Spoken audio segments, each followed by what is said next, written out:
নমস্কার, আমার নাম তপন। আমার জেলা দিনাজপুর বীরগঞ্জ থানা।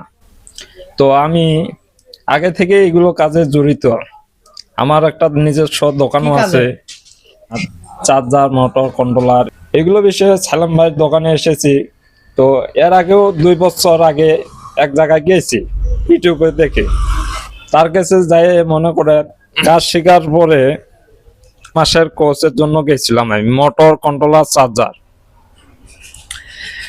তবে এই কন্ট্রোল বক্স ভাই, এটা বিষয়ে কাজ জানতে যদি হয় তাইলে পরিপূর্ণ সময় দিতে হবে।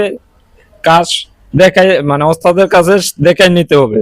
কিন্তু আচ্ছা, 1 মাসে তুমি যে গেছিলা, 1 মাস কি সেখানে প্রশিক্ষণ নিয়েছিলা? না না, ওইখানে আমি মাত্র 7 দিন থাকছি। 7 দিন কি কারণে থাকলা? 7 দিন থাকলাম।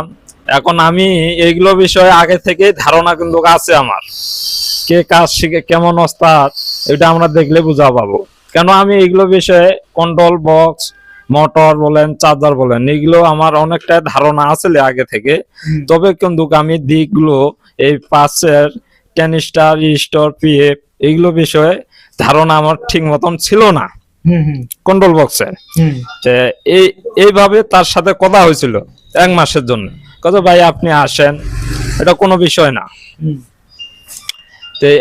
ওর ওইখানে যাই এটাই দেখলাম আমি, তার মানে ভাবগতি একটা কিবা দেখে। তবে কি দেখেন আপনি ভাবগতি বা কি বিষয়টা কি? ভাবগতি বলতে এটা বুঝা, আমিও তো কাজ করি কম বেশি টুকটাক আমি জানি। তিনি বলছে এটা কোনো বিষয় না, কিন্তু এই কন্ট্রোল বক্স এইটা বিষয়ে আমি ধারণা পাই নাই তার কাছে। কি কারণে পাননি? আপনি কি জিজ্ঞেস করছেন? ওটাই কি হয়েছে বলেন তো দেখি। আমি বলছিলাম ভাই এই 10 স্টোর, এই আপনার সিস্টেম আইসি, রেজিস্টার, পিএফ, ডায়োড এগুলো বিষয়ে সঠিক ধারণা নিতে গেছিলাম তার কাছে।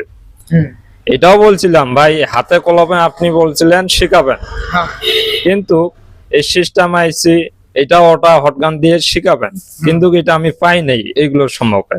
এই জন্য আপনি কি শিখায়নি সে জায়গায়? হ্যাঁ, দেখে দিছে একদিনে দেখে দিছে। এটা দেখার পরে তো একদিনে আর এইলা কাজ করা যাওয়া সম্ভব না দেখে দেওয়ার পরে। আচ্ছা, তখন সম্ভব না, কিন্তু তখন আপনি তার কাছ থেকে বিদায় নিয়েছিলেন কি কারণে? বিদায় এটাই নিচ্ছি, আমি দেখে বুঝলাম এটা এর কাছে এটা সম্ভব না, যেভাবে আমাকে শিখাইলো। আর এইভাবে শিখে আমি চলে গেছিলাম বাসায়। তো বাসায় যাই এইভাবে কাজ করতে পারি নাই আমি।